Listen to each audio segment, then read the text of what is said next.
to blockchain which can either break or make the system stronger. And that's the debate we are having, and I'm happy to touch upon that as well. IBM in general has a quantum computing unit. We do spend some time with qubits and what we're doing from quantum computing perspective. So I'm happy to share some. It's still early stage. Investment has come, especially in Australia. NSW, CBA, Commonwealth Bank of Australia, has made some massive investments in NSW. In the US and Canada, there's been investment made from university side of things. And to answer your question, Himmler, is that's where the universities come into play, is the talent, the power, the space for them to experiment and develop new technologies per se. Right. So I'll address that. Hi, my name is Juan Carlos. Thank you for being here, Nitin. Oh, it's a pleasure. Maybe, yeah, since you have managed, or you are managing a lot of projects with blockchain, of course we will hear successes, but I would like to hear also what kind of failures did you encounter, and what are the barriers for for this kind of developments in the real world, right? Of course, I think that's an important part. I'll tell you, I've had more failures than successes. So I will happy to share that, because I think that's important to understand. We all like to talk about successes, but you don't get successes till you fail like 100 times. So I'm happy to share that piece as well with you. We have 2 hours, so I'll go through each one of those in detail. Oh, sorry. And if you want more detailed question for a beer, I'll answer anything. Yeah, I'm just joking. I'm just joking. Go ahead.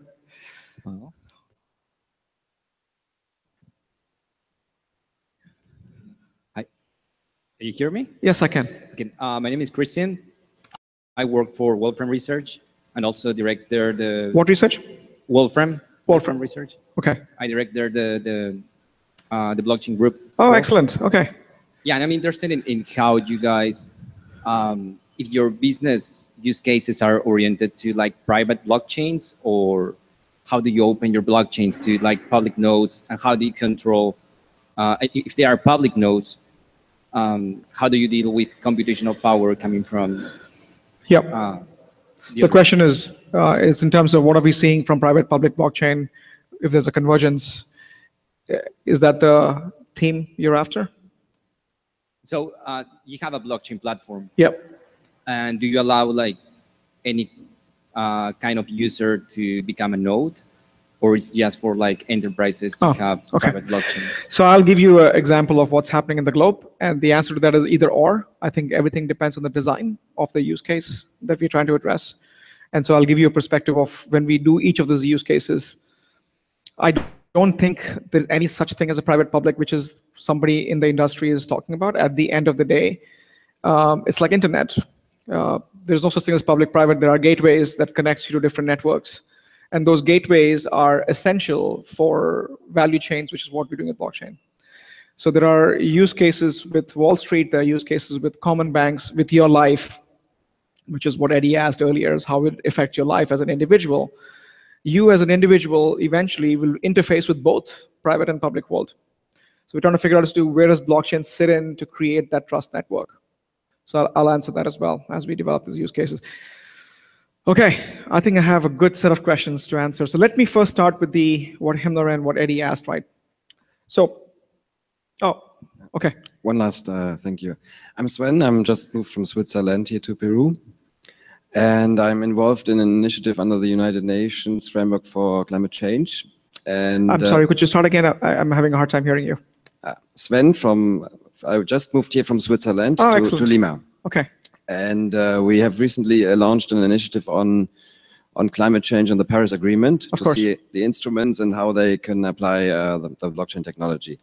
And we are now struggling with permission and permissionless, but our core issue is the proof of work.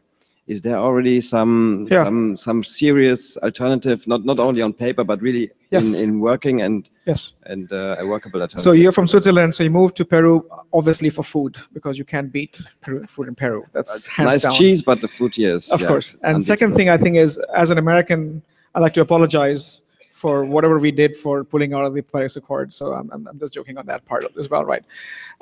What he's talking about is proof of work, which is a consensus mechanism. And I'll spend some time on what is a trust system. And we have 17 different alternatives to that, academically proven. In the industry, we have proven about 4 of them.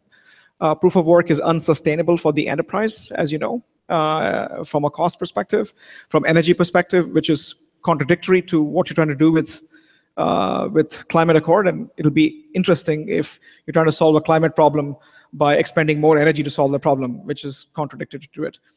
So in the permission world, which is what you have labeled as private blockchain, there's no need for the compute power. So I'll list out a few consensus mechanisms, which is, anybody from computer science here, mathematics majors? So you guys should understand this is a real problem. And not just computer science, but any economics majors here? That's great. So we do a lot talk about the incentive economics and game theory and computer science to merge them together to talk about the right consensus models. So let me give you a few perspectives on this. Overall, cryptocurrency is about 160 billion, I've been told, in that model. So that's a whole new world of revolutioning how we do banking services, how we do financial services, ICO, regulation. There's a whole new world of changing how we do things on this side, which is where the proof of work comes into play as a model. And in the enterprise world, we are trying to remove the cryptocurrencies and focus on what we can do from applying technology to achieve the same type of trust that we're trying to do. So at the end of the day, whether it's the private world or the revolutionary world of cryptocurrencies, Bitcoins, Ethereums, proof of work, proof of stake, all the things that are happening in this world trying to change our banking system. We have gone through the information networks over time. We're trying to solve 2 things with blockchain. Just 2 things at the very basic level. It's time and trust. And these 2 things have a huge impact on industries, supply chain, banking. When you send money, I've done some experiments. You send money from Peru to US, it takes between 4 to 7 days. And for the 4 to 7 days, 2 parties don't have the money. The money is locked in the capital is locked in the financial system. The opportunity cost is gone, and there's a whole amount of fees. And there are at least 6 banks involved who are taking a fee out of the money transfer. That's one example, right? In case of supply chain, this is another interesting example from a country that has amazing produce exports, right? Your stuff in terms of fruits, in terms of avocados that go from here. I did spend some time with Camposol this morning, in which we talked about the fact that the visibility of containers that go from Peru to the United States, for some time you have no visibility. And the visibility is a risk because you don't know if that container is going through some sort of contamination or some sort of pilferage. So I think time is a big enemy of most industries. And you will hear about shared ledger technology or distributed ledger technology that is essentially a mechanism to ensure that all the parties in a network who are involved in handling a transaction go through the notification and understanding of a transactional level data that is transferred at a technical level, right? So time is a concept or a construct that has a implication, and with blockchain, we're trying to solve that implication. And to solve the issue of time in today's industries, you have a lot of middlemen or intermediaries which say, I can do it faster for a fee. So you can transfer money faster from Peru to US almost instantly, but you pay a higher fee. And they're doing that by doing interesting things, by holding an account in different banks and basically using that account. And that's the business model that they'll go after. There are intermediaries or middlemen in the shipping industry who provide a certain level of value when there's no need for it. So time and trust are 2 things we are trying to solve with blockchain. No matter what application, you can look at Bitcoin or any of the cryptocurrencies. At the end of the day, it's faster for you to move Bitcoins between 2 accounts than moving fiat money, which is the money that me and you have in accounts. Same thing with trust. So you have intermediaries. So there's a divide between the enterprise world, which is the banks, the financial services, the central banks, Banco Central de Peru, for example, that cannot deal with this world because it's unregulated. There's no identity. There are rules, there are regulations that has to deal with this piece of it. This world is 160 billion. That's evolving. This world, there's another 160 billion that's being invested by the private company to be able to bring up the use cases. So Eddie asked me a question on how do we use the technology to help individuals around this. And a lot of use cases that we are doing with central banks, with governments, are trying to do a few things. There are issues, especially in Central America and South America, on underbanked and unbanked. We are trying to ensure that we are dealing with notion of identity. So identity is a very important element that today many of the, more than the banking world, that the individuals or the citizens are lacking. And we are trying to see how can we create a trusted identity from a perspective on blockchain, which is tamper-proof, which means that you can now ensure that whether it's multiple banks or welfare system or government systems who are involved in transactions are able to use identity. We also talk about revolutionizing the way we do internal banking systems. So from a citizen's perspective, as all of us in this room, as individuals, these two things cost us money too. It costs us frustration. It costs us opportunity loss in terms of the fact that capital is not available to be used, right? So from the use cases that we are developing, at the end of the day, your transactions, your value of transactions should be faster, cheaper, and better from a blockchain perspective, right? So the use cases that we're going after over and over again is to ensure that, and there's a whole set of technology to ensure that if you're transferring things and the visibility is not altered, there's a trusted network. So we are, at the end of the day, building a trust network. This becomes a bit more interesting when you begin to look at use cases. So my team globally has looked at about 110 use cases that make sense. Many of them are private industry. This is retail banking. This goes to investment banking, stock markets, and the hundreds of use cases that the capital markets, which is stocks, bonds, issues, make sense. And to answer your question from perspective of private public, if you look at the way we interact with the financial ecosystem, you go to a bank, you make a payment. The payment can be for a car, for a loan, for a house. It could be for n number of things, but bank treats that as a payment, right? Now, what ends up happening is when you borrow money, when you borrow a mortgage, when you borrow money for the mortgage for your house, it requires a whole set of brokers in between to negotiate the best interest they can, go for a bank. And this is not just Peru's problem. This is US, Europe, anywhere else. And in most cases, we are trying to undermine the fact that that mortgage that you're borrowing from morphs into a mortgage-backed security that becomes an investment vehicle on capital markets. So I buy a house, and I borrow money for a house. The bank takes my house, and 50 other houses. It puts in a bundle and creates a security and sells it on a mortgage-backed security because they want to remain liquid. So an asset has morphed. An asset has taken life form from just being a mortgage where you apply a loan for to become a mortgage-backed security. When you go in those situations, there is no notion of public-private. You start with what could be a closed network between group of companies or group of banks, and eventually morphs into a interconnected network. So I envision that you'll have a world where you will have essentially networks of singular asset types. So mortgage will have its own blockchain network. Car loans will have its own blockchain networks. Your things of value, your diamonds will have their own blockchain networks. And eventually they'll have to converge as you buy and sell assets. Because at the end of the day, we are trying to create value networks. So internet. And we always compare what internet has done for information. Internet has basically made the level playing field on information networks. The data, the information that we all consume, our children consume, is the same no matter where you are in the world. You can be in a village in Kenya, you can be in New York City, you'll have the same sort of information access to it. Some slow, some fast, but the access to information is there. So what information has done, what information network, what we call internet has done for information and knowledge, we expect that to do, blockchain to do that for things of value, right? Mortgage, assets, bonds, stocks, equities, anything that has value, your identity, which is of huge value to us today. Our identity is probably the most valuable thing. And I think in many cases, many countries that I'm working with is focused on securing that. Because in many cases, identity theft in most part of the world cost a lot of money to the economy and disrupted in how we live life. So if any of you who have not encountered, and God forbid you have to go through it, a victim of identity theft, life is hell. Nothing has really changed but your identity is. So we're trying to apply this trust network to ensure that things like identity don't happen. How do we achieve that? How do we, if I'm telling you we're building a trust network, how do you build that trust network around it? So think about it. Every day, Every day, we hear about some hack.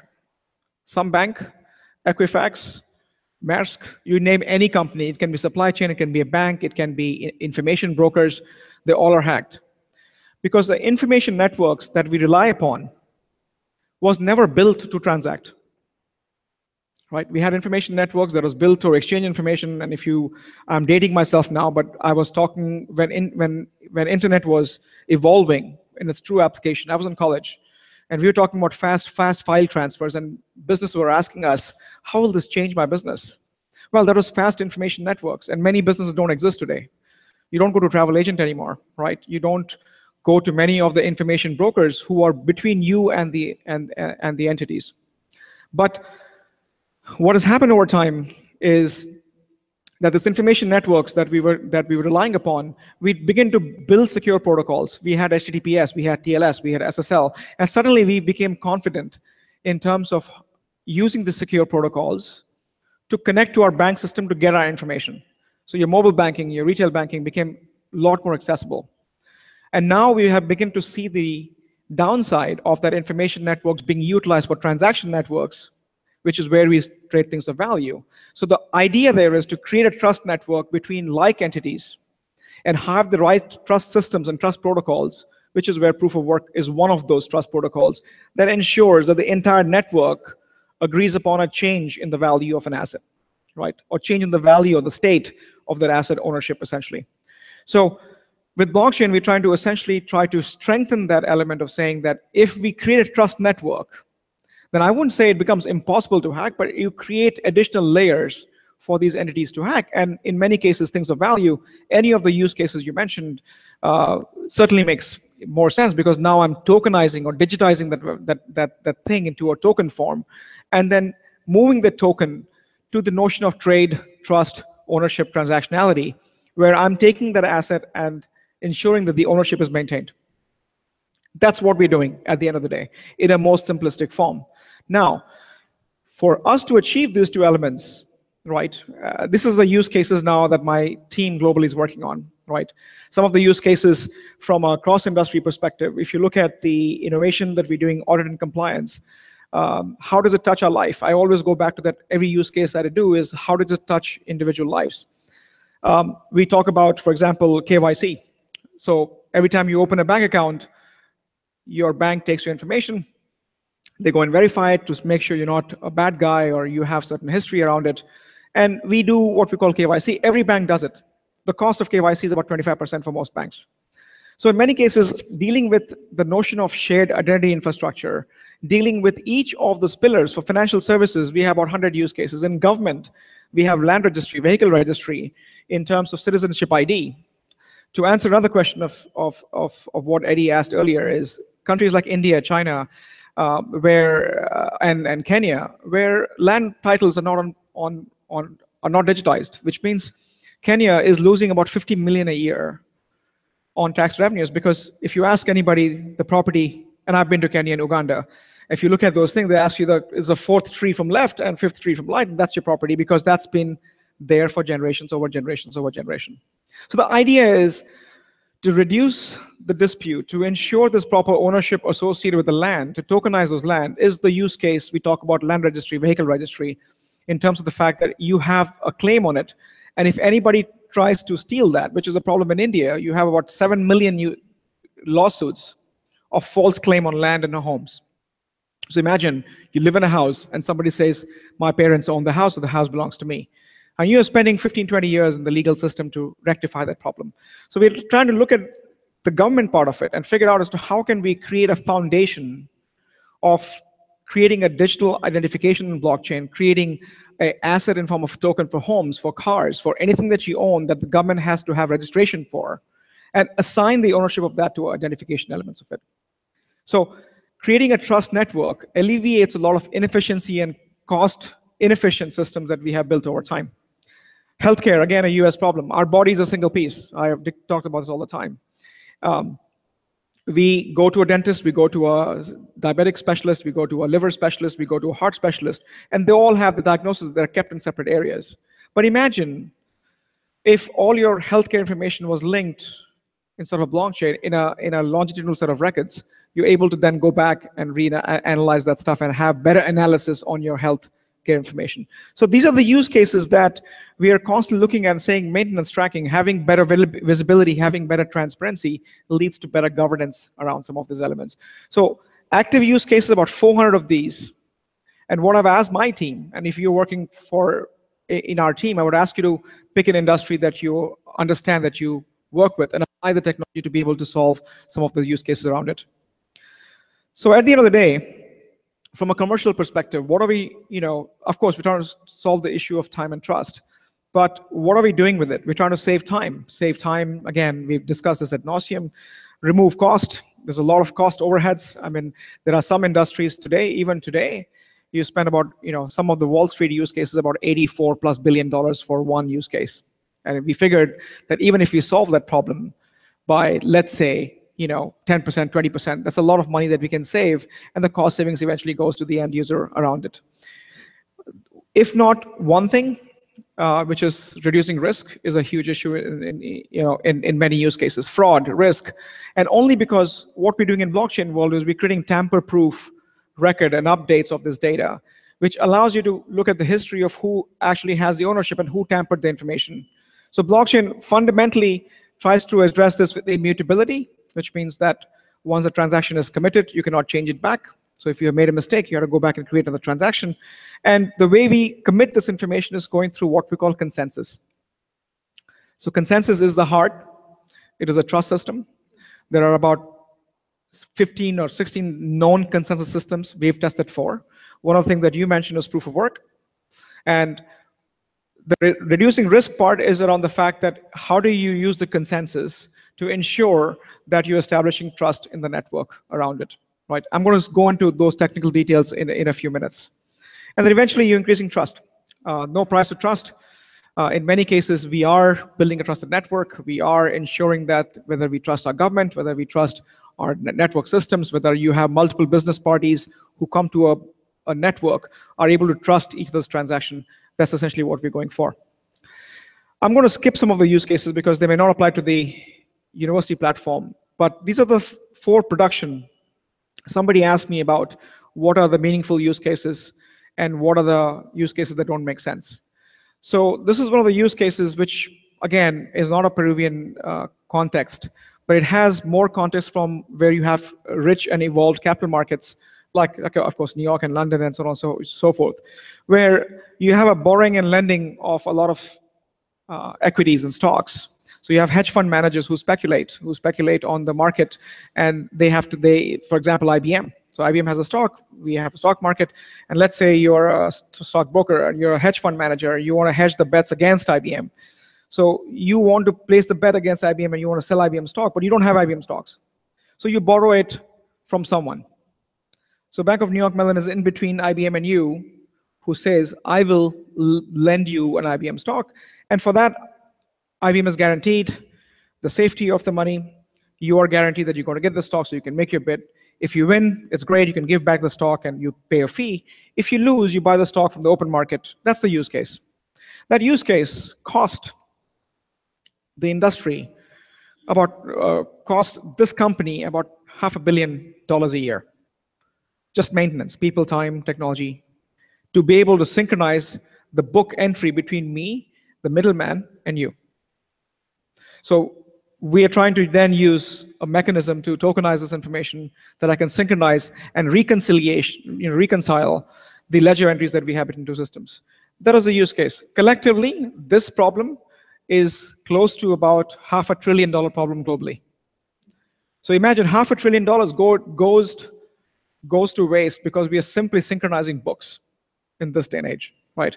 So that's one of the things, and if not a Wall Street use case, you can look at a use case that goes into synchronizing the real-time gross settlement system in the country.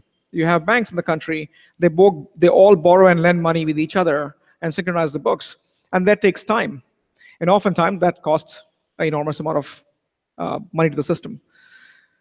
Another interesting use case, and we're trying to do this for Peruvian context in some cases, that you have group of companies.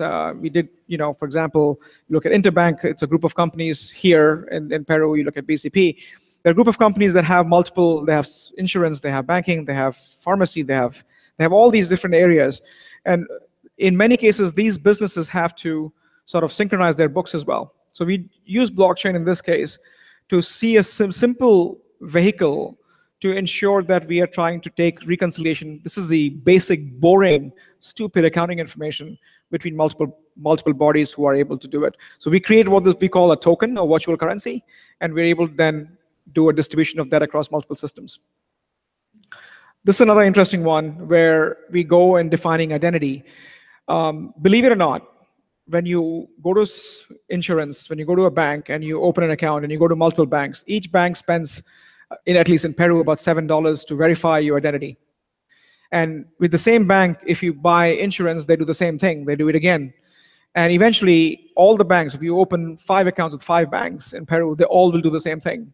So with this company, we decided to basically put identity on blockchain and do an internal KYC for a group of companies, which allowed you to be able to define the fact that each of you who wants to buy a different product can have one-click product without going through the process of providing the identity information all over again, right? So some real-world use cases.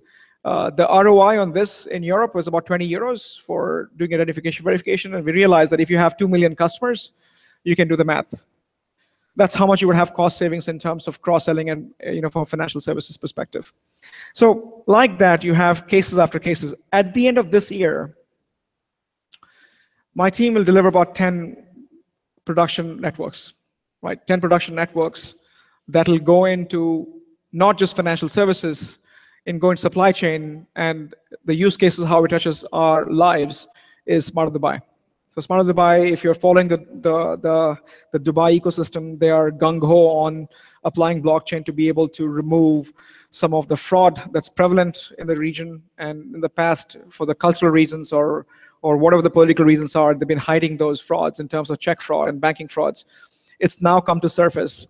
The country that has 9 million people, 8 million of them are immigrants, have to go through an arduous process because you can't own property there and things like that.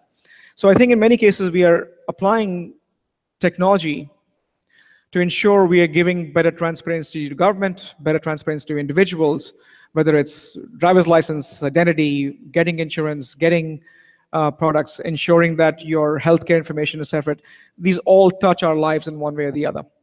Some of the aspects have commercial interest, which is driven by commercial side of the house.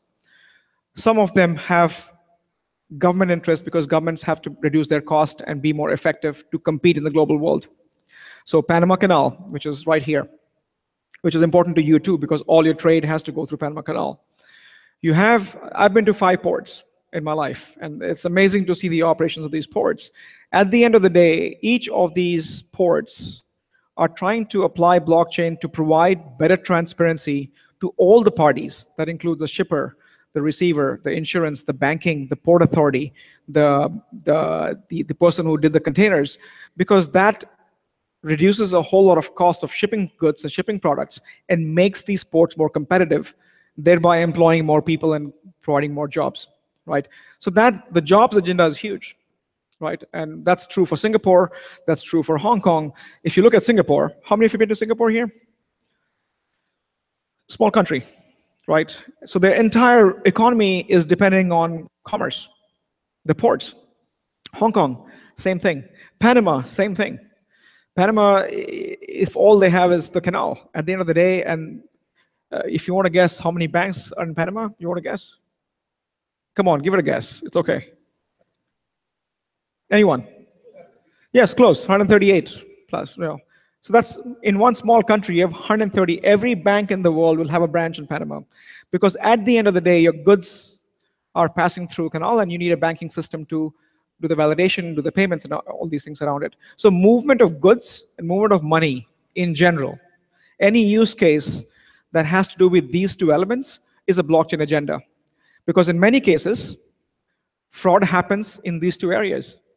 You're giving faulty goods, so you're giving bogus transactions, and there's a lot of elements in between who don't have full visibility of end-to-end transactions.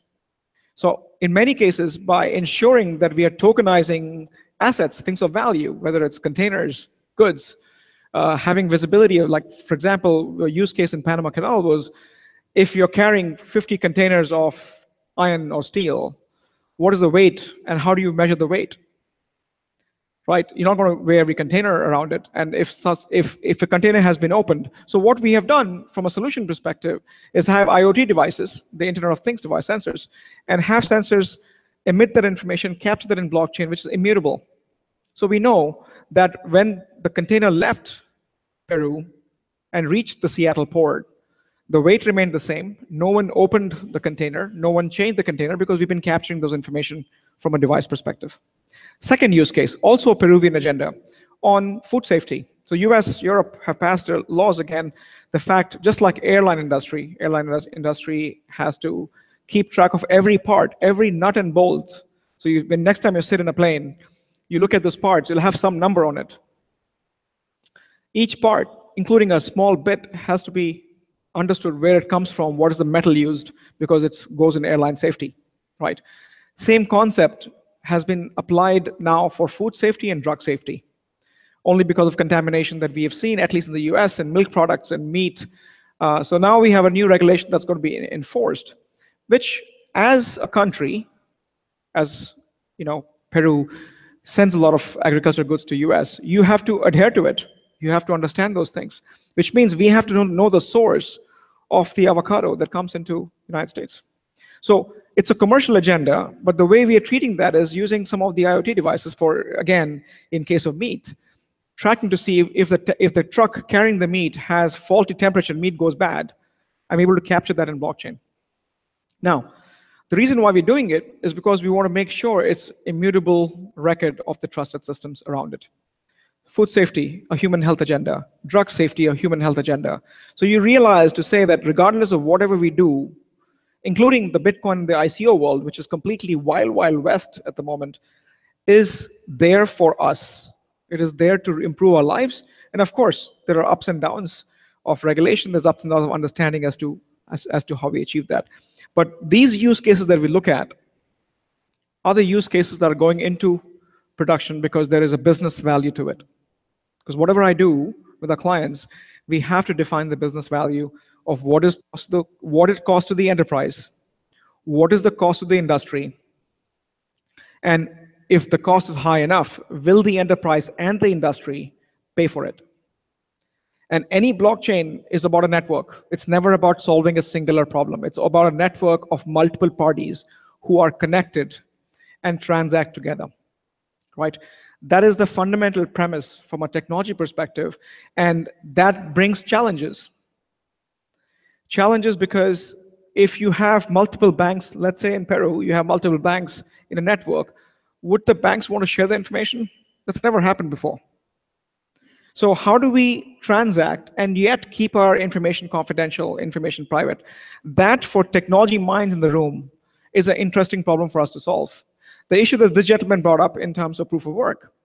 Proof of work is basically a mechanism of ensuring that the network itself agrees upon a transaction based on solving a problem based on a hash mechanism.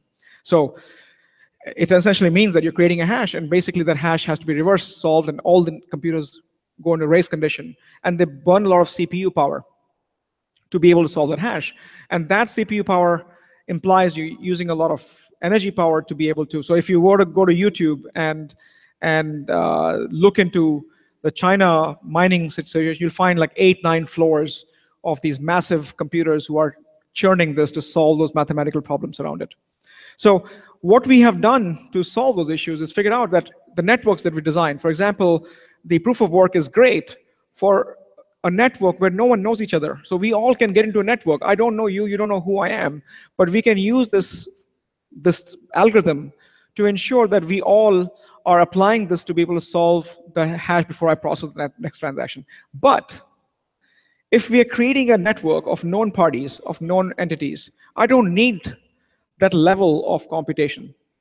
I don't need the level of this unknown parties which requires. If I have all the parties who are identified, I can use other algorithms like what we had done with PBFT, which is Byzantine fault tolerance, or what we have done with crash fault tolerance as algorithms to ensure that I don't have to go this complex way to decipher a hash, or decipher a cryptogram to come to a conclusion. I can basically take a transaction, and I know where the transaction comes for, where it goes, and we can simply all agree that we are witness to the transaction and move on with it.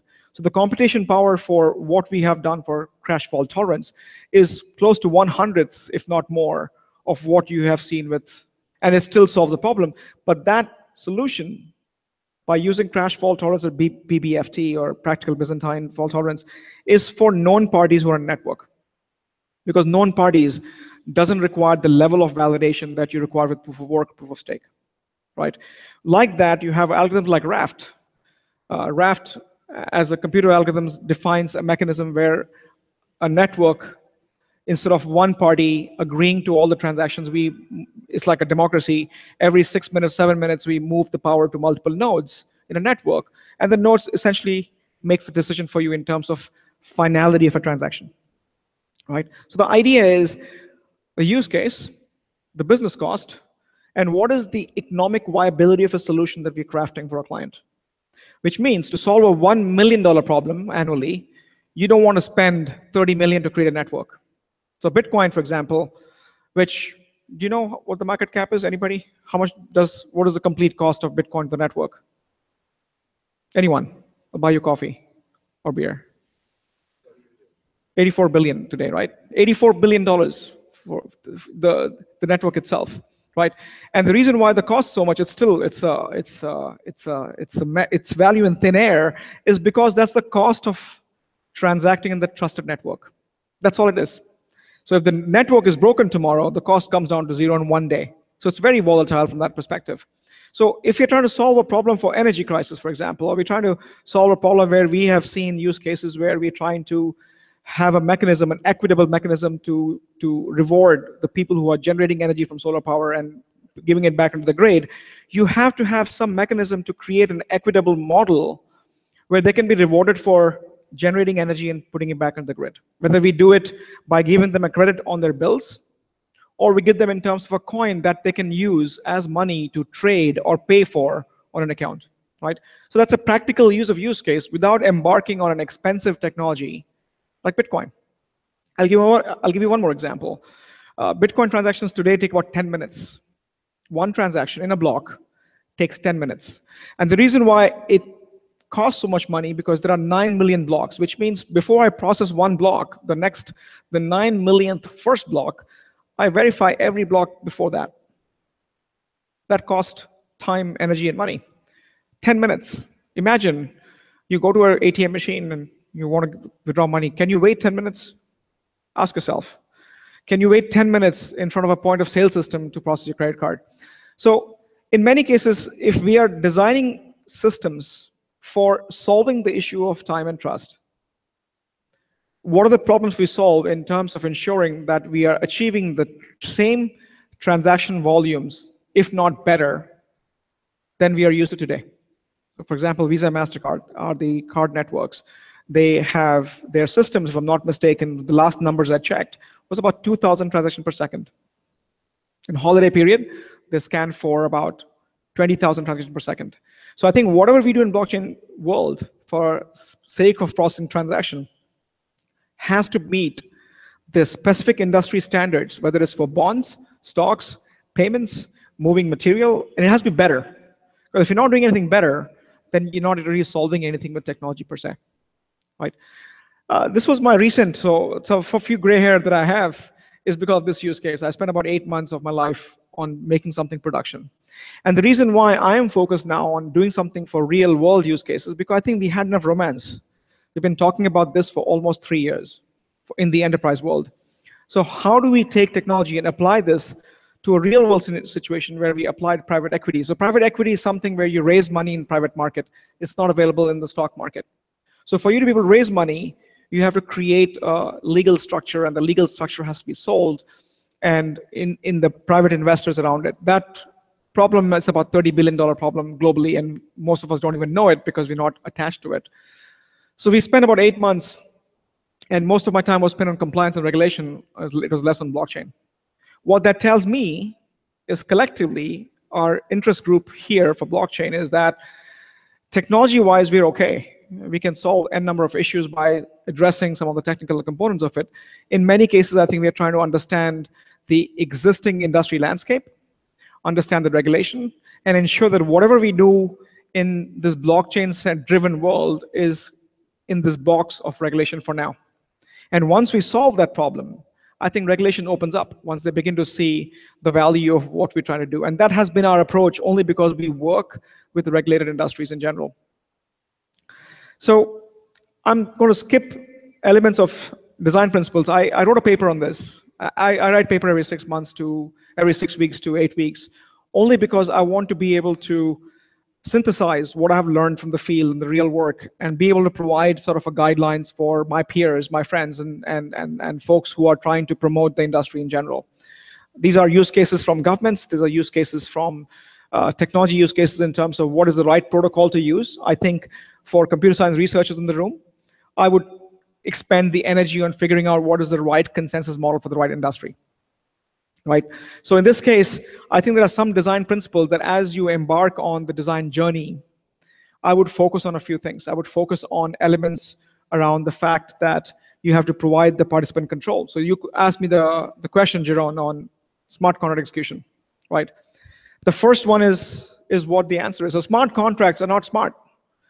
So I think the question he has is smart contracts. So blockchain, for those of you who are still wondering, is a network of system who each one of them represents a participation or a participant. And each of them has an interest in the network of transactions. So you're either executing a transaction, you're initiating a transaction, or you're accepting a token on behalf of the transaction. Smart contracts are the glue that govern the movement of these assets. For example, in a network, if you are the person who is able to generate an asset, only you should be able to create an asset, not everybody else. And if you create the asset and you move it, again, in case of vehicle registry, we have seen that the DMV or the government issues the VIN number to a car. That only government can do. I don't expect car companies to do it. I certainly don't expect the car selling company to do it or the car dealership to do it. So each participant has a role on a network.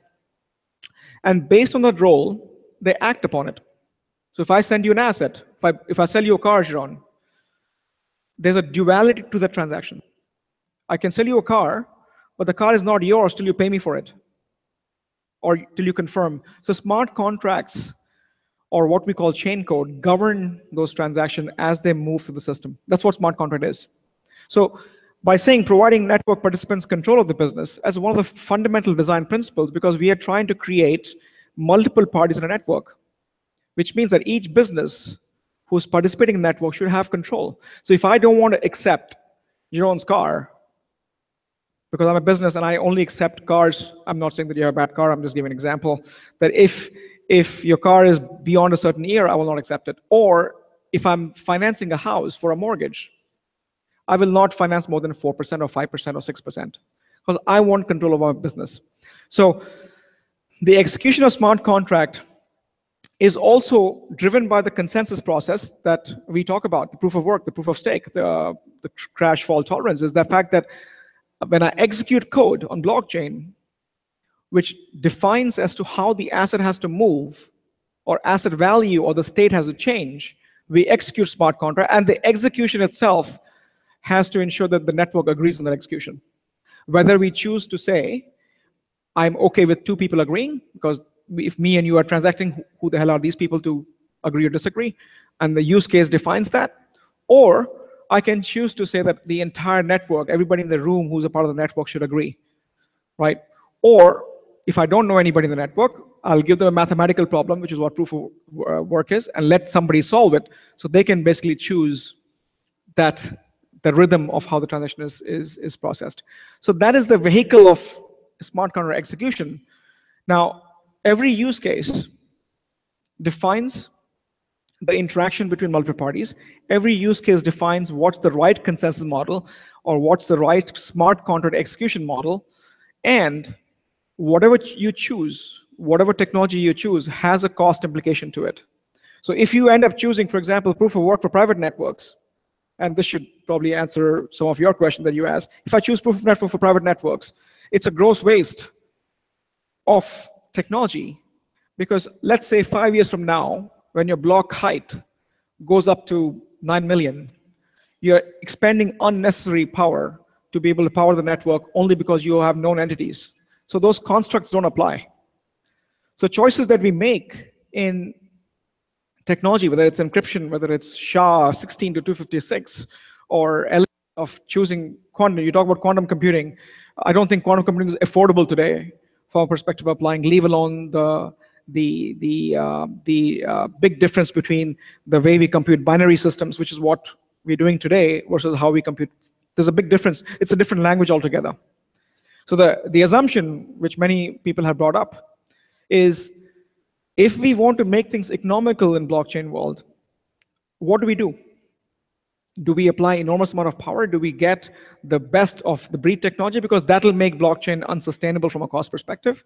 Or do we rely upon what most people are thinking, like, let's apply quantum computing because that'll make it stronger? Well, there's a big difference today, because you cannot simply take what we have defined in a binary world and simply move it to quantum world. There has to be a bridge between the two that will bridge and convert the binary into what it's meant to be. So sound, for example. Sound today is all binary, right? I'm sending you music. It converts into in some sort of a translation mechanism, and it converts that 0 to 1, sends it across, and you basically translate it back into a codec file or whatever, and then you basically listen to it. That's binary mechanism. But imagine if I could just send wave as in a digital format, the sound waves. There's an incompatibility with the system that we are designing today and quantum computing, right? So regardless of what you may have heard in terms of what qubits can do and so on and so forth, my focus has traditionally been applying technology, using the right consensus mechanism, using the right cryptography, using the right data structures.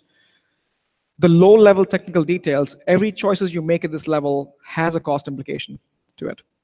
So I would focus on some of those elements at a much deeper level than just saying, let's me apply this tech, and by the way, there are 4,000 startup companies today in New York alone who are claiming to have a blockchain solution. And all they have done, all they have done is basically switch. And this is, I think, one of the examples here.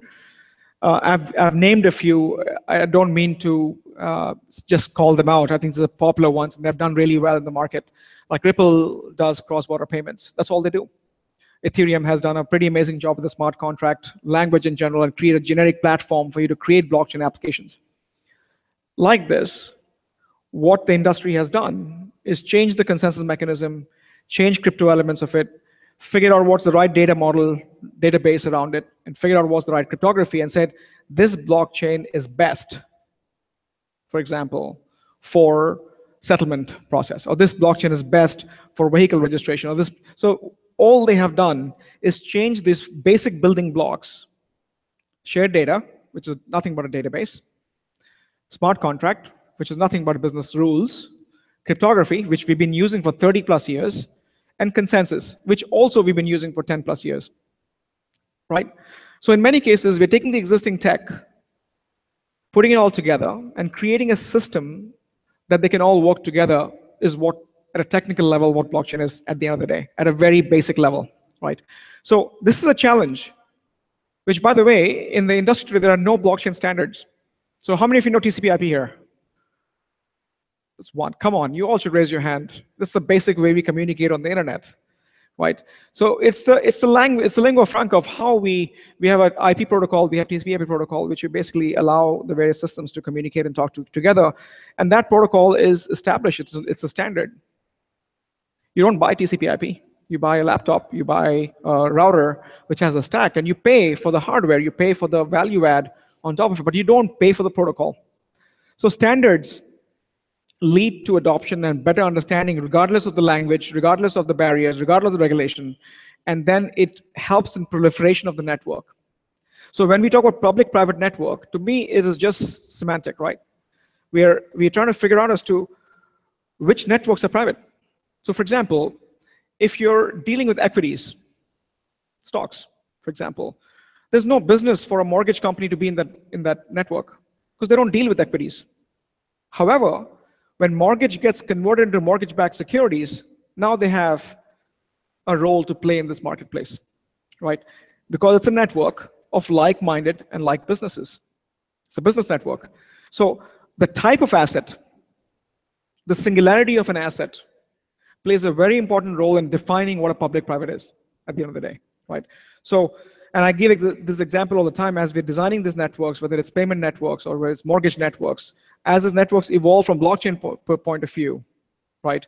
These networks will eventually have a path where I'm trying to take an application. So the idea is that if what everybody is doing, this is the part that I want to show, if everybody is doing is taking the basic building blocks of blockchain and saying, let me change this, let me alter this.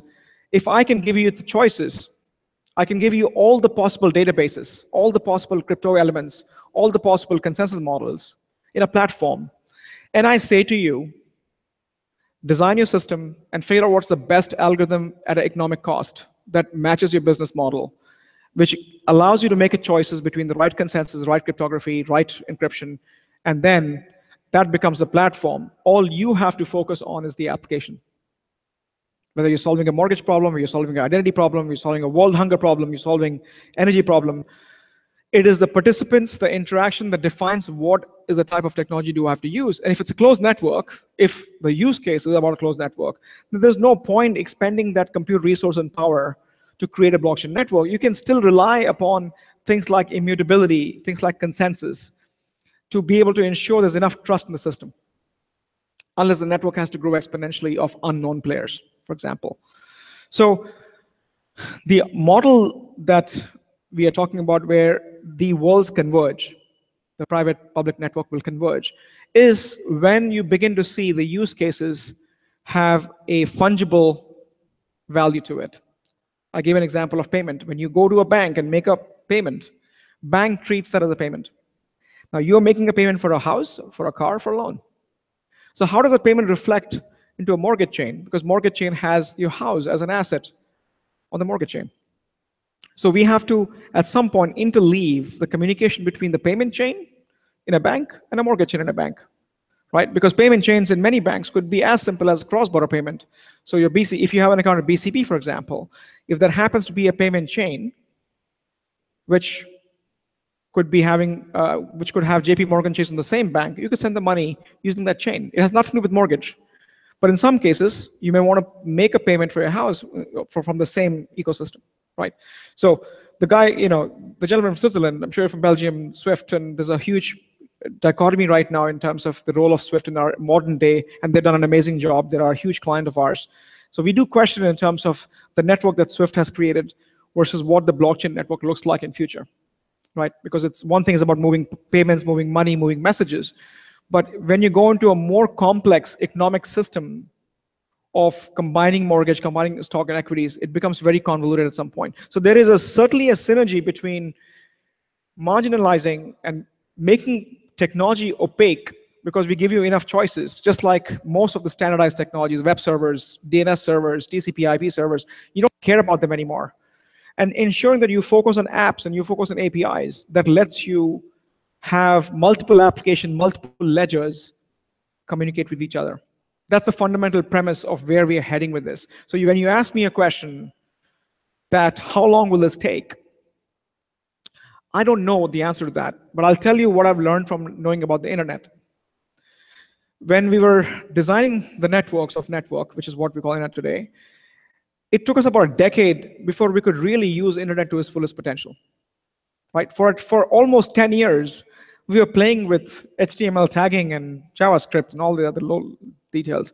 It became really interesting when we began to webify everything in our lives. And then mobile makes it even more interesting, and now we have IoT. So this progression of technology that's going above, the challenge now is, who do you trust? Who do you trust? Our election process was very interesting, the American election process. So if you look at that space of information, which is what information network was created, there's a lot of lack of information in that information network. There's a lot of information, but the lack of credible information in the network. And I'll give you another example. This is the work we're doing with Facebook, for example, discussion, is today the media, the CNN, the news, there's a whole set of ecosystem that devises tweets. So if you have a tweet from a certain area, the news agencies think there's something important going on there, and they go to that region. So a lot of bots, software bots who log on to Twitter or Facebook create the ecosystem, and that generates a whole lot of elements around fake news or false news, as we call it. And we are seeing that now in terms of procurement of ad agencies. So ad agency alone, do you want to guess what is the overall media ad agencies looking into blockchain? $840 billion industry globally. So it's a human cause. It's how it affects our life in terms of getting access to trusted information because it comes from a trusted source. For us to identify the source leads to the trust of it, right? So in many cases, we are trying to sort that issue of how they are interconnected, how they're interleaved, and how do we connect this with the existing systems. And that is the challenge from our perspective. So internet, after 10 years, we were able to eventually bank. We were able to do all the things that we do now. It took us 10 years to get there. I imagine the life cycle will be something similar, because the first 5 years will go into experiments and answering questions that you asked, which is a very valid question, is what is the right trust system do we use? Do I have a generic key or generic trust system for every use case? The answer is absolutely not, right? So for that to evolve and that to be accepted and for that to be understood, I think it's a decade-long issue from my perspective. And this year, it's been in the enterprise world for fourth year. We're in fourth year of romancing with blockchain. So this year, we all made a commitment, some of us who are in the field, that we will only do production use cases which have serious money behind it. We're not going to do POCs, or, well, we have to do POCs in some cases, but we're not going to do just technology for playing sake, because we are past that stage. The romance is over. It's time to put a ring on it, as we joke about it, right? Is to commit something to a use case and go with it. I'll take a pause here, and I tried to answer a few questions that you asked and all of you asked in the room. I'm happy to revisit something or the question that you may have. So let me start with you, Eddie. Did it make sense from how does it touch human life, health, information, all that stuff? Your explanation brought me to another question. Okay, that's good. It's not. Before you start, is anybody more confused after coming here than they were before? You are? That's good. Anybody else? You're the weakest link. I'm just joking. Sorry, go ahead. This is not really a question. It's like maybe you can help me understand what can be the future. All these blockchain applications is like improving the efficiency of a big machine that is our world. I don't know, for example, the human body has like 80 efficiency, and a combustion engine has a little bit less. And using blockchain will, I don't know, like the banks, for example, we will be saving a lot of money that finally is like energy, because I don't know how to explain it. A lot of money will be saved, and the one who is not getting it are the banks. Yep. And somebody will win that money. I see the question. Like the whole society will be better. I don't know. Yeah, so let me answer the question in two different ways. We talk about saving money because we need to have a commercial story to attract investment. Our world, the economic system that we have created, revolves around money. Even when we talk to governments about digital identity, we define the cost, and we define the cost of not doing it. India, 1.3 billion people, my home country, they moved to a single ID system, and they're partnering now with Estonia, which has digitized all the identity on blockchain. Cost of not doing it. There's been a lot of terrorism in India. There's been a lot of terrorism everywhere in the world, for the most part, India, US, so they're trying to identify if I can take your identity and link that with every phone you buy, with every financial transaction you have. I have a linkage to information that I can use technology like big data and analyze things faster and come to the root cause of what has happened, right? So when we talk about making our lives better, there are two sides of the coin. Internet has made our life better because we can do a lot of things which we had to go to some office, and after that some office, and after that some office. And in some cases, we couldn't do it because you had to go to a country. Now, If you want to open a shop, you can open a shop sitting in your house. The downside is I get 600 emails a day. I don't want to answer those emails. So every technology side has a plus and minus. So when you talk about, or when we talk about, we have to be careful about this because we have a generational component saying banks are bad, but banks do provide a value in our life in terms of certain sense of stability, in certain sense of the fact that a common farmer who's working in a farm doesn't care about blockchain, doesn't understand blockchain. He needs a simple way to deposit money and withdraw money. And banks take the deposit and turn around and make money from it. So in many cases, the question becomes as to how do we effectively use technology and remove the inefficient ways of how we do business. That'll have a downside of that, right? But in many cases, I think we are now facing challenges because our lives, and I think all of you understand this, if you're dealing with the digital world, you have a credit card, you have a bank account, you have identity, you have credit ratings. If that's compromised, it's affecting our lives today because we are so dependent upon. So I had to call, before I came here, I had to call 3 agencies, pay them $10 each to lock my credit because Equifax was breached. Now, I didn't have the problem 10 years back. And I didn't have to spend $30. Today, for digital services in the US, an average household spends about $300 a month on digital services, which is your safety, security, credit monitoring, internet access, all these things which didn't exist 20 years back. So it has made our life better, but it has created more complications, right? So you have to choose, but we cannot stop progress. We have to remove the inefficiency of the system because this network that we're working on, the information network, was never designed for secure transactions. We created a protocol using encryption. We created a protocol using key management on top of that to make you feel better in terms of the fact that it's more secure, but that was temporary. Right? That system has been sort of being compromised on a daily basis, essentially. I don't know if that answers the question, but. Yeah, hi, my name is Rudy. I like this graphic because it relates to the 2 questions I have. And one is basically regarding the consensus model, because I believe that the blockchain is actually the result of the consensus rules that you build on this technology. Yep. And the other part is the security, because we are talking about basically in the top layer, we are talking about application smart contracts that is actually code written by someone, a developer, right? So that problem has been solved to date in the industry, right? So security is still an issue. And I don't believe it will be different in this scenario. And I think if you tokenize assets and if you tokenize value and you have code that is vulnerable, it doesn't matter if you know, if the low layers of the technology are secure per se, right?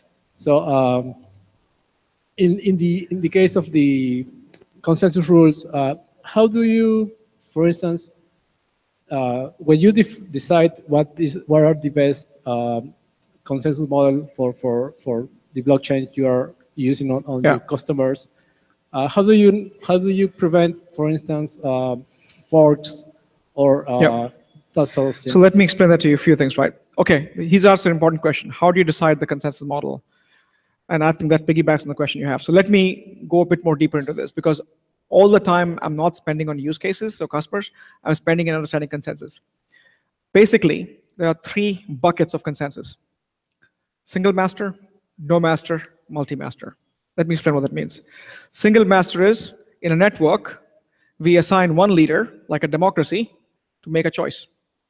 And because we don't want all the power to be in one node, or a node to be compromised, we distribute that power every 5 minutes, 6 minutes to all the nodes, so that even if one node gets compromised, technically, the power has shifted to a different node.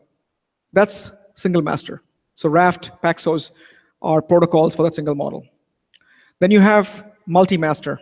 Multi-master is, I will rely on at least more than 2 or 3 to agree upon a transaction. You can decide on 2. If me and Jerome are doing a transaction, We both agree. We don't care if everybody else. That's a design.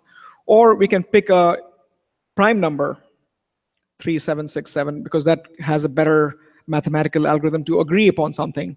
So multi-master is great use case for enterprise use cases because you have a defined set of, and single master is great for a group of companies, for example. So like Interbank has a group of company and they want to have a consensus inside of company. They don't necessarily need a multiple masters to do it.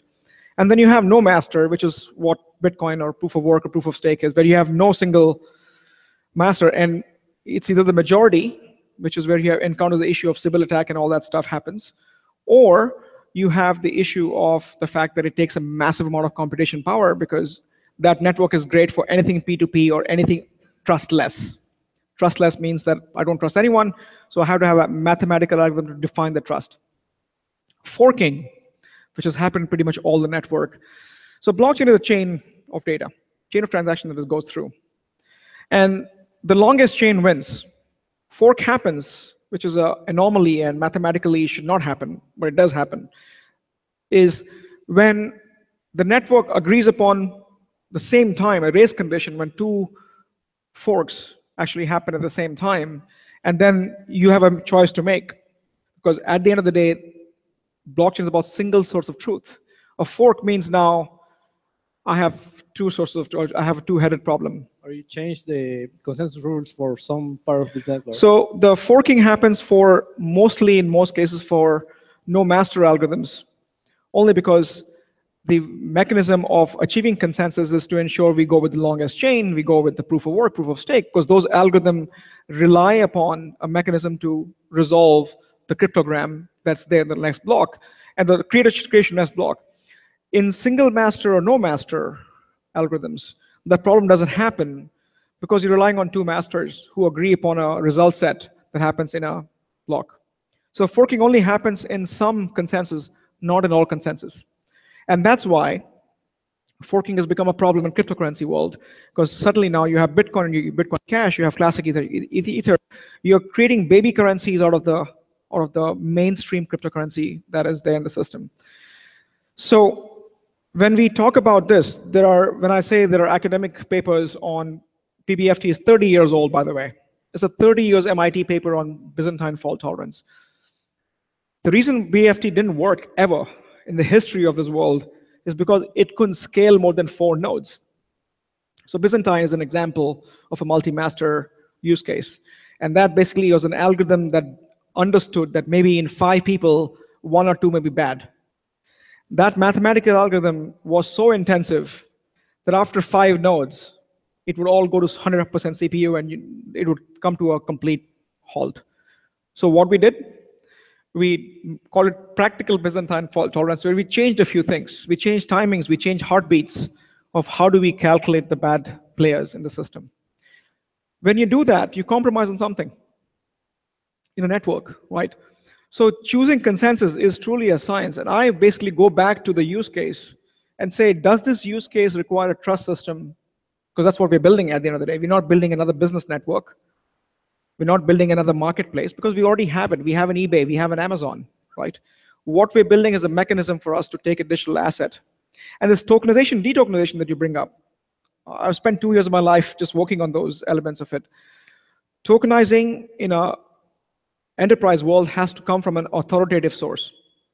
So if you create a token in a network, then you are the person, you are the participant who has the fiduciary responsibility or the financial responsibility to back the token up. So if you're creating a car, you're creating money in the system by virtual tokens or whatever, that token has something of value. So you also have to provide a mechanism of detokenizing it if you're the ones who are creating a token. So when we design a system, we then talk about the fact that who is really hosting this detokenization system? Is it a responsibility of the network or responsibility of the person who issued it? So in case of Mijuhu Bank, the example that I gave you, it's a bank that issues a virtual currency or a token. And the token keeps going across multiple parties. You want to redeem the token for real money, Japanese yen. You come back to me and say, here's a token, I need cash. And I transfer cash through traditional rails, ACH, Swift, whatever the case is, right? So to me, we spend a lot of time, in some cases weeks, on design of what makes sense for a use case. In case of governments, we do that. Today, governments issue ID, governments issue money, governments issue a lot of things. So governments have a lot of responsibility in terms of protecting these systems. From a security perspective, today, most systems in the world, most banking systems in the world have at least 5, 6 layers of security, firewall, access control, identity management, whatever it is. When you penetrate those 5 layers, you come to a ledger. And ledger is nothing but a record of your asset, what you own. That's where you mess things up. That's where I go to the ledger and I say, transfer so much money from your account to my account because I have access to the ledger. But imagine, after I break the entire network, I change the ledger entry. To make that change, I need the entire network's approval or the consensus model's approval. So you're creating another gate, which means you have to be mathematically precise, depending on no master, single master, multi-master, to compromise those nodes who are able to make the vote to achieve the consensus. And that is, I wouldn't say impossible, because there's nothing impossible. It becomes incredibly hard, and you need a lot of compute power to compute that. And you need an incentive economics. That's why economics is an important part, is you disincentivize anybody from cheating. And PBFT did just that, except that it doesn't scale. So we had to change a few things to figure out as to what is the most cheapest way to achieve the consensus. Does that make sense? Yeah. Okay. I confused you more, so I'm sorry about that. But tell me how I can clarify that. I'm happy to address that piece. Essentially, the issue. You wanted to answer a question before you leave? My background is financial okay. systems. My background is financial systems and, payment systems. But up to 10 years ago, then I retired, I'm just look at things. What I'm concerned is, I understand the logic behind or below Bitcoin, which was this wonderful platform called blockchain. One of the problems, of course, of the coins is it's not a coin because value changes too much. There will never be a coin. It's a value, but not a coin. My problem is, if I want to do applications totally complete outside of Bitcoin, identity, there are many things you can do. Why do we have to rely basically on the same concept that was designed for the Bitcoin? I understand why blockchain has all those elements, because if not, the value will not be there. Yeah. But for example, to me, drive me nuts, what do the miners have to do if I want to do an identity blockchain solution? That's a good question. So we don't. That's the whole pitch. We don't. We divorce the currency. We take the concept of immutability, ledger, updating ledger, consensus. We remove the cryptocurrency from the picture. Because for identity, it's any enterprise platform. Ethereum, IBM, Corda, R3. No, that's fine. Any enterprise use case, enterprises for banks and institutions of multiple group of companies who are working together for a business use case cannot use Bitcoin. It's like system. And that's the question that the gentleman asked earlier from Switzerland. I'm sorry I forgot your name, man, but I know you're from Switzerland. And so from that perspective, I think that his question was, can I use proof of work? Proof of work is the consensus for Bitcoin. It can't work in the enterprise scale. So we divorce that. We remove that, things that don't work in the enterprise space, and plug that with something that does work. So identity use case, I think that is the single most biggest challenge of our times. Two things, identity and digital fiat. Digital fiat is the money that the government issues, but issue in digital format. Those two things can remove corruption altogether because people can't hold cash. And if they hold cash, we know how much they hold because it's tied to identity. And identity is one mechanism to define an asset of ownership to your name. House, car, whatever it is. So next few years, I aspire to work on those two issues because those two issues is the most important part of our lives, of our lifetime, which will change the world as we know it. That you remove corruption, you remove half the elements of bad things that happen in the world because of the fact that the cash is the cause of it. in many cases. Terrorism, corruption, high crimes, all this is because of the cash elements of it. So I think it was a World Economic Forum happened. Were you there? And there was on that. I missed that part altogether. But there was a whole movement on digital fiat last year, and identity framework around this because I think the world understands that part. So if you are focused and you retire and you have the time, focus on these two issues and help us in those two, because those two, for students, for universities, people who work, are the really important issues of our times. And all blockchain provides is a traceability, trackability, trust, immutability. You cannot change what you have done. You cannot pay someone to say, remove it from my records. Can't do it.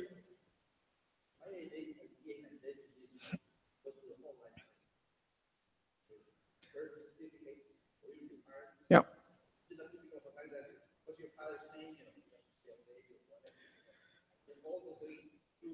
So my point is, identity theft happens because of that reason. Because your identity is in multiple places, right? But imagine if I can take your identity block, encipher it, which is protected with cryptography, and let other businesses use your identity block to say, I don't want to see all your information, but your biometric confirm that you are who you say you are, or some system that does not expose all the data elements, your father's name, date of birth, address. There's no need for it. I just want to say, I'm Nitin, and you have to trust me because blockchain is saying you trust me because nothing has changed. That's the model we're going after. So we now are working feverishly in Canada and US and Australia and Chile, for example, and because that, you have to realize that if you don't solve the issue of identity, many, many use cases will be left halfway. They are fundamental. Same thing with digital fiat. 90% of financial service use cases is around clearing and settlement. So when you buy and sell something, at the end of the day, you want money. Some sort of a fungible unit. Fungible is something you translate, which is cash. Right? So 90% of financial use cases, no matter how much I stand and tell you banking use cases, at the end of the day, that's where we are missing the last mile.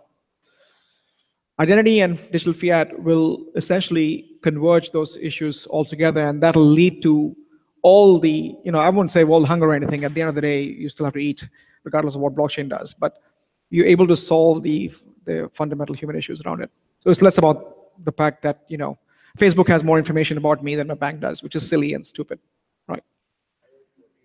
I think you do. Yeah.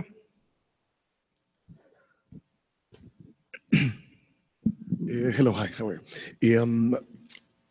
You actually mentioned something interesting. I'm a computer science guy, but right now really focused on business. So I'm really not so much focused on the technology part, but most on the smart contracts part and the use case application. And you actually mentioned something interesting, something important, relevant. That is that this is smart contract that everyone is so focused, they're not that smart. They are basically a piece of source code that basically defines the business rules that manage all these transactions, right? Depending on the use case. Yep. So my point is, being you guys are IBM, obviously, you guys have Watson, right? So if any of these use cases that you're actually playing with right now are actually trying to implement some intelligence, so kind of like machine learning through all these transactions and making intelligence business decisions as part of this process. Yeah. So I think that's a really brilliant question. I think there is a reason why things happen. They happen at a certain time. So if you look at the 4 basic building blocks of blockchain, cryptography, shared database is a big part. That's how we take information, put to all the parties. We've had database for 30 plus years. SQL, NoSQL, we've had, column database and so on and so forth. We've had cryptography since epoch time was discovered in computing, right? 67 or 60, whatever the time is. We've had consensus since we've had load balancing. Load balancing is consensus. How do we define where do we route the request? All this technology has been there for 30 years. Now we are putting it all together in a system, calling it blockchain. The reason why it's possible, and if you're a smaller group, I'll ask you why that's the case, but I'll tell you the answer, is because it's economically possible now. Because the computation of blockchain is a perfect storm of high compute resources needed. So let's take an example, CPU. I'm answering your question. Let me get the whole thing right. Your CPU is used for few things. High computation, so cryptography is high computation, right? And high I/O.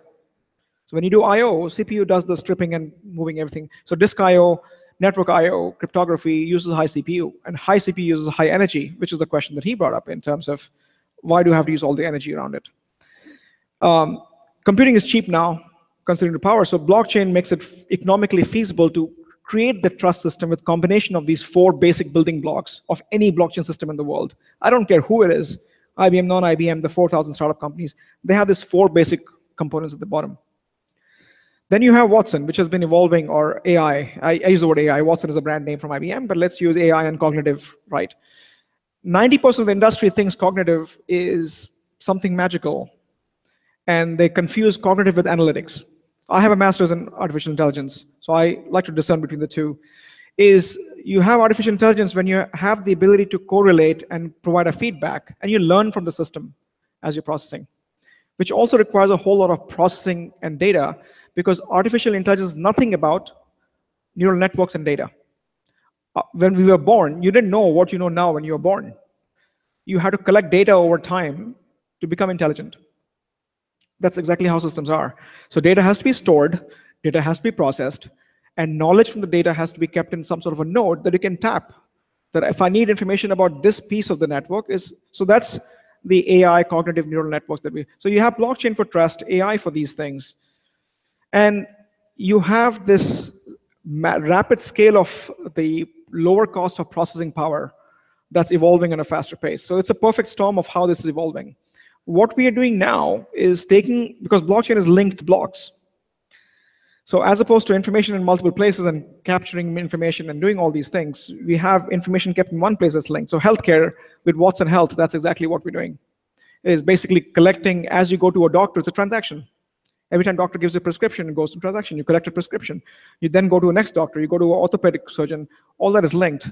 Suddenly, I can analyze that information and say, the probability of you having this problem is more likely than you having a liver problem, because you may go to an orthopedic surgeon, but that's having because of diabetes, not because of your bone problem, for example, right? That intelligence has to come. And same thing with financial crimes. AML, anti-money laundering, is the component or the other side of KYC. Your identity links to money laundering. So we should be able to predict that Nitin constantly sends his money in 3 areas. Suddenly he's changed the pattern and sent money to Peru. What's going on? I'm not saying Peru is a country of concern. I'm just giving an example of pattern recognition, right?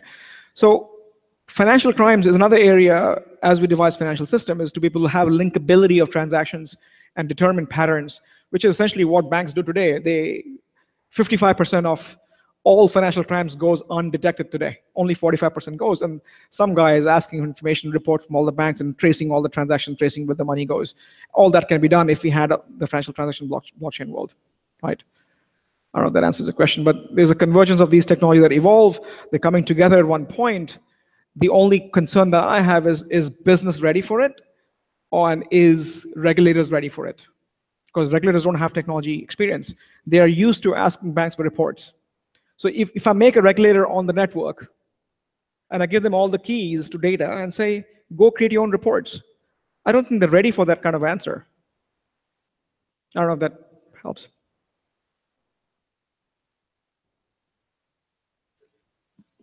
Okay. Well, thank you so much. I'm going to practice my Spanish again. Muchas gracias por su atención. Nitin, yeah. I have a last question. Oh, we only clapped. It's over. Yeah. Right. In your experience, what we need to crossing the chasm from POC to real application in our clients? That's a good one. So I have about 40 POCs stuck because there's no business model. I changed the model this year. We want to make sure we have a business sponsor, we have a business use case, we are solving a problem that has gravity to it. We're solving a problem that has enough money in risk cost, compliance cost, wastage, time savings, whatever the things we discussed today. If there's no money behind it, it'll be a good experiment, and POCs never fail. There's not a single POC that's gone wrong. So you'll always succeed in a POC. The real test is to find the use case. And as I go to countries, and I'm talking to you all who are professionals invested in future of Peru, find the Peruvian context. That's really important. because whatever you do has to connect to the global context, right? So find that use case which has money behind it, which has a problem. Also, as professionals and the countries we work in, I think we have to address the question that you brought up, which is brilliant, is how does it affect human life, our life? So find those use cases which has to converge. That yes, it affects my life in a positive way, and it also saves the company a lot of money. Those are the use cases we want to go after, I think. Thank you. Yep. Thank you very much for your time and sharing your knowledge with us, please. Un aplauso para Nitin y para Carlos, que sin Carlos, la verdad que Nitin no hubiera estado aquí con nosotros. Nada, mil gracias por estar con nosotros el día de hoy. Esto se hizo, la verdad, que súper rápido. Vi ahí a alguien que había puesto que por qué no nos preocupamos de la traducción, pero bueno, simplemente no se puede hacer todo perfecto, ¿no? Además que esto acá no cuesta nada y será un buen aliciente para que el que no sabe inglés lo aprenda lo más rápido posible. Nada, no sé si hay alguna pregunta o alguien quiere preguntar algo más. Bueno, nos vamos a tomar unas cervezas donde ustedes quieran. Mil gracias por estar aquí con nosotros. Gracias, Thank you very much.